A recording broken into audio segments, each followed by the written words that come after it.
Continuamos y continuamos aquí con Eduardo Reynoso porque no me lo puedo perder, mi querido Eduardo.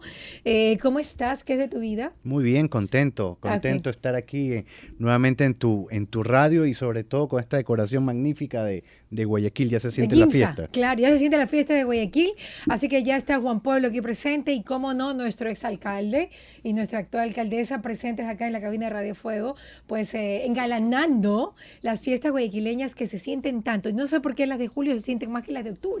Sí, yo tampoco entiendo y yo creo que sería un buen motivo de investigación de mercado, ¿no? Sí, Para saber qué claro. es lo que pasa en las emociones y en el alma de la gente, porque es muy claro, julio se prende más Se que prende octubre. más. O sea, julio realmente es súper guayaquileño. Tal vez octubre porque viene Halloween. Puede ser. No Y lo la gente ya sabría está decir. disfrazada. No sé. O sea, la gente, cómo nos manejamos cerebralmente es un tema muy interesante. Hoy día íbamos a hablar, pues, de algunas cosas importantes, sobre todo en relación al cerebro del hombre y la mujer, y si hay un intermedio dentro del cerebro hombre-mujer. Bueno, Mariela, empieza con una pregunta complicada, ¿no? Ajá. Pero la ciencia ha sido muy clara durante los 30 últimos años de investigación científica. Ujú. Las 10 mejores universidades, tanto de Inglaterra como Estados Unidos, han analizado con profunda atención este tema. Y lo que ha descubierto básicamente es que sí, hay diferencias entre el hombre y la mujer totalmente marcadas. Es más, hay más diferencias que coincidencias en el cerebro de ellos. Ujú, ujú. Pero no se ha encontrado ningún término intermedio como tal. Por ende, nosotros nacemos con el cerebro de hombre o con el cerebro de mujer, el cual tiene diferencias fisiológicas y también cómo está de alguna forma diseñado el entramaje neuronal. ¿Qué significa el tema del Ujú, entramaje neuronal? Es cómo se conecta ese cableado allá adentro. ujú, Ok, es claro. diferente igual el del hombre y la mujer. Mira tú que la primera gran diferencia, Mariela, es que el cerebro del hombre y de la mujer, hay un cerebro que es más grande que el otro. Adivina cuál es más grande. Me imagino que el del hombre. Exactamente, el del Pero, hombre. a ver, porque sabía. Sí, lo cual no Y el implica, corazón de la mujer es más grande. el sobre todo. Claro, Pero claro. mira tú que a diferencia de muchas personas que quizás en este momento están diciéndose, bueno, el cerebro del hombre es más grande, por ende el hombre es más inteligente. No, eso es No una por tener el cerebro más mentira. grande se es más inteligente. Así es, esto es como comparar Ni, un ni, ni carro las con un personas que tienen bus. la cabeza más grande son más inteligentes. Oh, Tampoco, pero ahí sí hay un estudio de eso. tampoco. Te cuento qué es lo que pasa. El hombre siempre lo que sí va a hacer es más pesado, ¿ok?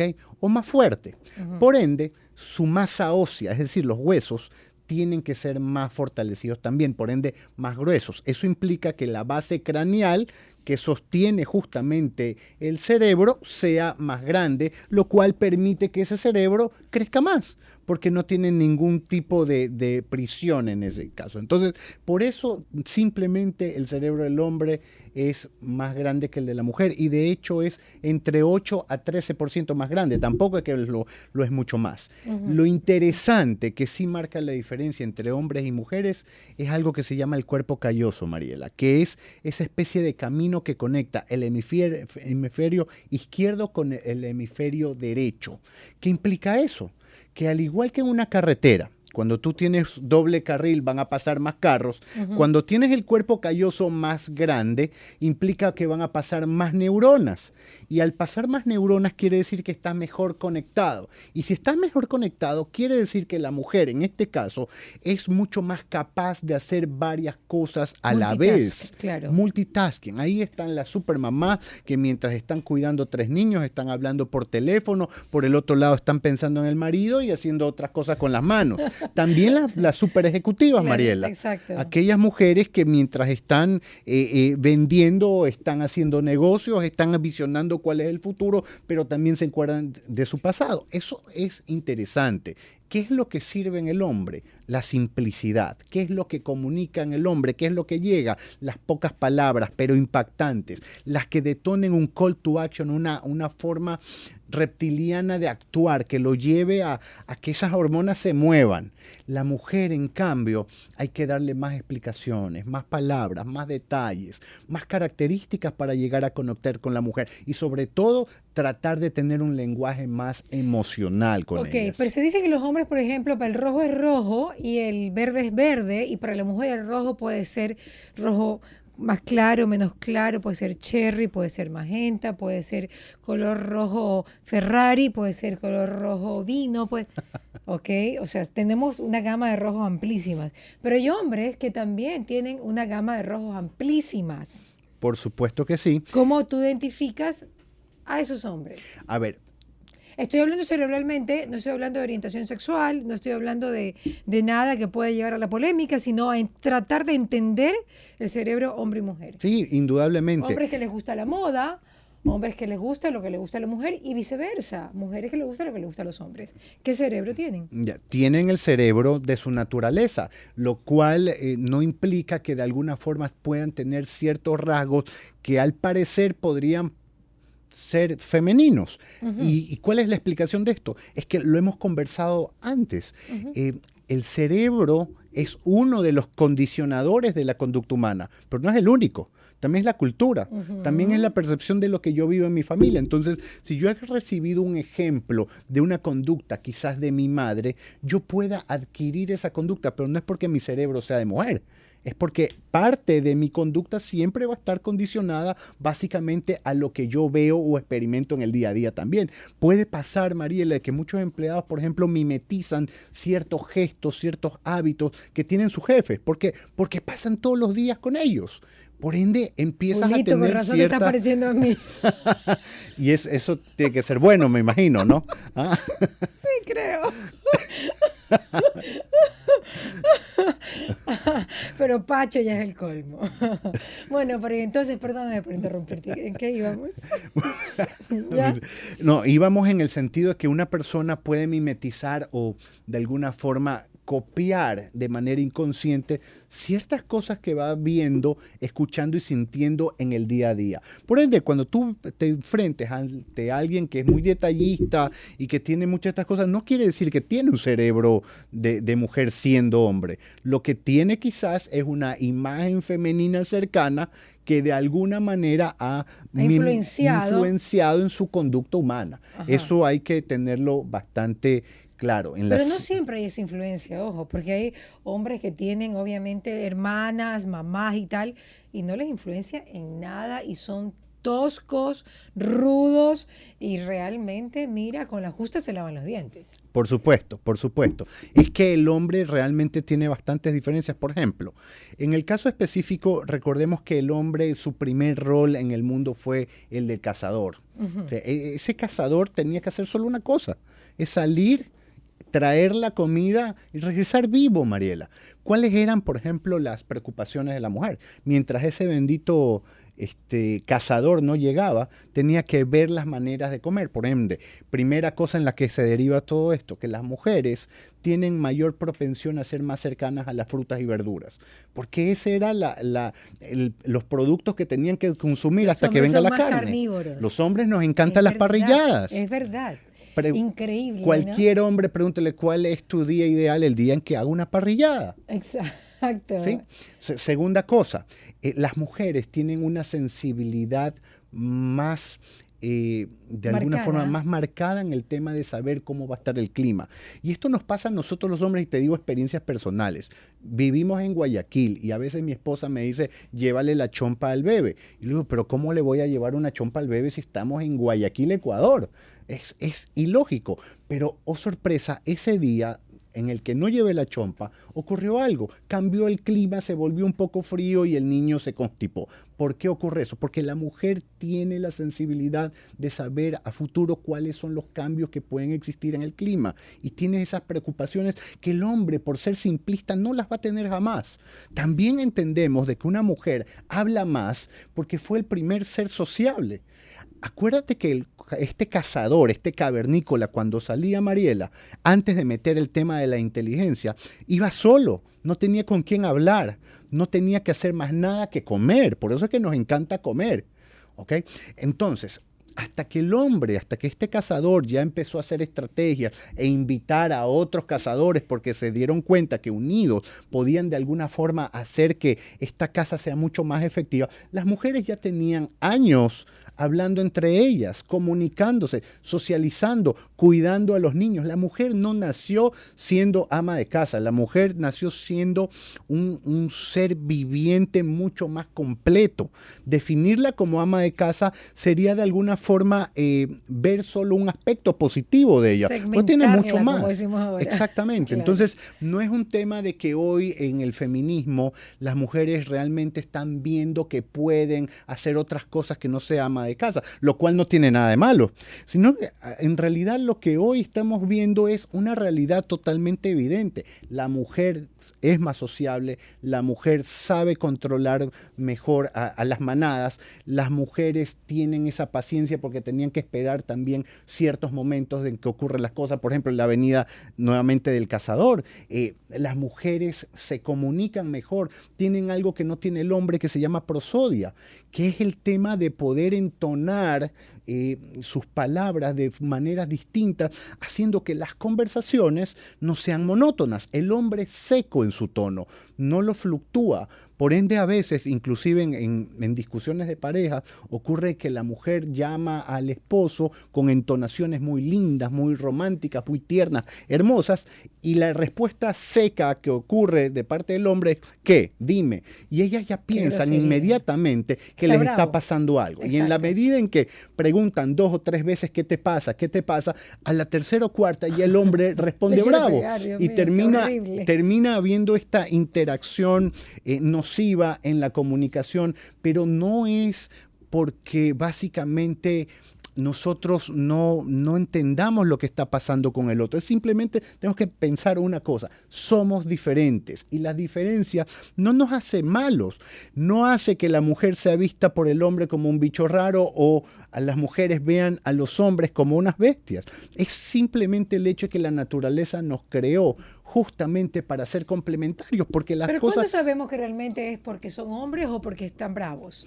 O porque son toscos, o porque no nos están considerando. Bueno, las expresiones... Que eso es lo que más duele, no me está considerando. Claro, la mujer busca ser escuchada. Ajá, ¿sí? Exacto. Que nos traten como vasos frágiles. Sí, entonces... Con cariño, con amor. Orden, control, les gusta el sentirse acogidas, ¿no? ¿Verdad? Imagínate como vaso frágil, qué linda descripción, ¿no? O sea que hay que tratarla delicadita la mujer, ¿no? Indudablemente, sí. Indudablemente. Nosotros tenemos que ser manos fuertes entonces para poder tener con cuidado esos vasos frágiles, ¿no? Es importante entender que para saber si alguien está bravo o no, tienes que ver todas sus expresiones no verbales. No es solo el tono de voz en la que siempre vamos a perder, Mariela. Es también los gestos, ¿no? Si hay gestos tranquilos, gestos amables y el tono es seco, tú te puedes estar dando cuenta este tipo es simplemente un hombre y está haciendo su rol de hombre y no está molesto. Pero el tema de saber cuando alguien es agresivo o no, por ejemplo, un tip para saber si es que una persona cuando está hablando se está exaltando y puede llegar hasta la agresividad, es cuando sus manos superan la línea horizontal imaginaria de sus hombros. ¿Así? Ojo, esto no aplica cuando tú estás en una entrevista, esto no aplica cuando tú estás dando una charla o dando un discurso, porque obviamente la misión es dar mucho más de ti y exaltar para que eso genere un efecto de contagio positivo en la gente. Pero cuando hay una gestualidad muy, muy exaltadora en una conversación entre dos personas que están cercanas y están hablando un tema polémico, quiere decir entonces que las cosas están saliendo de control, que estamos paseando de lo racional a lo emocional. Ok. Cuéntame lo de la mujer gotera, que también es bíblico, mi querido Eduardo, que la mujer molesta y molesta y molesta y molesta y molesta con un mismo tema. Y el hombre no soporta eso, porque la mujer siempre tiende a darle a un tema muchas veces. Bueno, porque para las mujeres los temas que hablan son demasiado importantes. El hombre habla entre cosas importantes y cosas que no lo son, pero la mujer por lo general siempre habla o cree que está hablando cosas importantes. ¿O cree? Cree que está hablando cosas importantes. No siempre lo es, pero lo crees. ¿Por qué? Porque tu aprendizaje es diferente al mío. Ustedes, las mujeres, siempre van a tener mucha mejor memoria y recordación. ¿Por qué tienen mejor memoria y recordación? Porque ser emocionales, todo mensaje o todo aprendizaje lo imprimen con emoción. Hasta los olores, pues, ¿no? Todo, así Hasta es, los absolutamente olores, todo. claro. Lo imprimen con emoción. ¿Qué significa la emoción? La emoción es la energía que necesita el cerebro para hacer recordar un mensaje. Es decir, ustedes nunca olvidan nada. Hombre que pelea con mujer Tiene todas las de perder. tiene todas las de perder, ¿ok? Y va a tener que pedir perdón por muchos años por la misma Claro, cosa, claro. ¿ok? Entonces, ¿qué es lo que pasa? Que la mujer insiste porque tiene grabada su aprendizaje con emoción. Para ella tiene que darle muchas vueltas y mucho énfasis a algo que cree o que considera que es extremadamente vital. ¿Y por qué el hombre insiste en pedir perdón y no permiso? Porque somos muy reaccionarios y es justamente la parte no racional, sino la parte instintiva que tiene el hombre. El hombre fue actuar. Mariela, en definitiva, tanto hombres como mujeres hoy primero sentimos, luego actuamos y de ahí le damos una explicación razonable a lo que hicimos. Por eso es que muchas veces nos arrepentimos de nuestros propios actos, porque primero entra la emoción y luego la reacción. Así es. Esto es una mentira, la falacia que te dicen nosotros primero razonamos, luego nos emocionamos Así o es. sentimos y luego actuamos. Si fuera así, el mundo fuera perfecto, el mundo fuera ideal, no existirían crímenes, no existirían divorcios, no existiría absolutamente nada de lo que negativo que pueda existir. Pero es justamente porque no tenemos todo el control. Y no tenemos todo el control porque las emociones se activan antes que la razón cuando estamos pensando. Las señales llegan directamente al sistema límbico, o sea, las emociones, medio segundo antes que a la parte del córtex, que es la parte racional. Es decir, fuimos diseñados por la naturaleza para sentir y luego razonar. Actuar y luego razonar y actuar. Así es. Muy bien, ya para finalizar, porque no tenemos mucho tiempo tampoco, el perfil de los seres humanos, por ejemplo, dame unos cuantos, el estereotipo de los seres humanos. ¿Cuántos estereotipos hay de ser humano? Bueno, depende de cómo tú los veas, pero una forma de caracterizarlo sería por el tema de generaciones, Por en ejemplo, realidad. ya, Sí, los millennials. los centennials, etcétera, ¿no? Ya. Cada uno viene con un paquete inmenso de Y ciertas y de características. actitudes, o sea, por ejemplo, de formas de ser, ¿hay cómo tener un perfil de ser humano, o sea, un estereotipo de ser humano? Sí, hay muchos psicólogos que han investigado sobre Tú lo sabes. este tema. Sí. Normalmente se pueden dividir en 4 puntos, que son los flemáticos, que son Ya. también los sanguíneos, existen... No, pero tú el otro día, no lo voy a decir, me dijiste, tú tienes el estereotipo de tal cosa. Y a mí me llamó la atención. Arquetipos. Arquetipos. Ok, ya. bien. Sí. Ya. ¿Por qué son arquetipos? Los arquetipos son patrones inconscientes de conducta. Ya. Hay 12. Toda conducta a la larga termina en uno de estos 12 caminos. ¿Ah, sí? Es verdad que cada uno puede tener varios arquetipos en su personalidad, pero siempre hay uno que es preponderante o predominante. Siempre como tal. nacen de los estereotipos. Siempre Del nacen, flemático, sanguíneo, nacen colérico. del inconsciente colectivo. Mira, Carl Jung investigó que en medio de todo lo que le ocurrían a todas las culturas en la historia, habían siempre unos principios y unos finales muy parecidos en lo que pasaba tanto en la historia de Estados Unidos como en la historia de Nueva Guinea y a la historia de Ecuador. Y uno se preguntaba, ¿qué está pasando? Los patrones significa que ciertas conductas se repiten con casi el mismo orden. Entonces Carl Jung empieza a entender de que no solo hay el inconsciente que tú y yo conocemos, que es algo que te pasó a ti, que es un inconsciente personal que no me ha pasado a mí y que nos hace diferentes, sino que hay algo que se llama el inconsciente colectivo, que es un denominador común que tenemos todas las personas y estamos conectadas por uno de estos 2 arquetipos siempre. Por ejemplo, ¿sabes cuál es el arquetipo por el cual normalmente el pueblo del Ecuador termina votando? Por el arquetipo el héroe. Aquel candidato, persona que de alguna forma te dice, mira, vota por mí, yo me encargo del resto, yo te voy a salvar sacándote del lugar donde estás. Paternalista. Y empieza paternalista, que Ya. te protege en todo. Y así muchas personas se han dejado seducir por este tipo, por ejemplo, de imágenes. Todos tenemos un arquetipo. Hay el arquetipo del amante, que busca más bien el amor y la conexión. Hay el arquetipo del hombre común, que más bien lo que prevalece es ser una persona sencilla. Es como el buen vecino. Hay el arquetipo del cuidador, que su función en la vida es cuidar al resto. Las marcas utilizan arquetipos para personalizar justamente sus productos, sus servicios como tal. Las marcas más importantes, esas love marks, esas marcas amadas, todas usan arquetipos y lo usaron desde siempre. Por ejemplo, tenemos arquetipo del gobernante, aquel que administra y controla la autoridad y hace que las cosas mejoren, pero no con cambios radicales, sino bajo el mismo eje. Y tenemos el arquetipo del rebelde, el aventurero, el bufón, muchos estereotipos, como tú mencionas, que de alguna forma definen una conducta en el ser humano. ¿Y para qué nos sirve en la vida diaria o para relacionarnos? Primero, para conocer a quién tienes al frente. Ya. Segundo, que tú en la vida, si llegar a un lugar y este lugar pues es una meta, una visión hacia donde quisieras ir, tienes que conocerte a ti mismo, saber de alguna forma en qué tienes dentro de tu equipaje y qué no. Y ese conocimiento de uno mismo hace que podamos ver nuestras fortalezas y nuestros defectos. Un arquetipo tiene cosas positivas, pero también tiene su lado oscuro de cosas negativas que definitivamente uno tiene que trabajarlas. Y si no las trabajas, por lo menos te rodeas de gente que te complementa en aquello en que tu característica de persona de alguna forma es débil. Y así logras sacar los proyectos y las cosas adelante. Segundo, también logras que en productos y servicios y marcas poder impregnar este conocimiento inconsciente. Porque, Mariela, hablarle al inconsciente es justamente eso que a veces decimos es yo quiero conectar. Es que conectar es llegar a lo más profundo del ser humano. Y si tú quieres conectar, tienes que hablarle a la parte más profunda, que es ese inconsciente.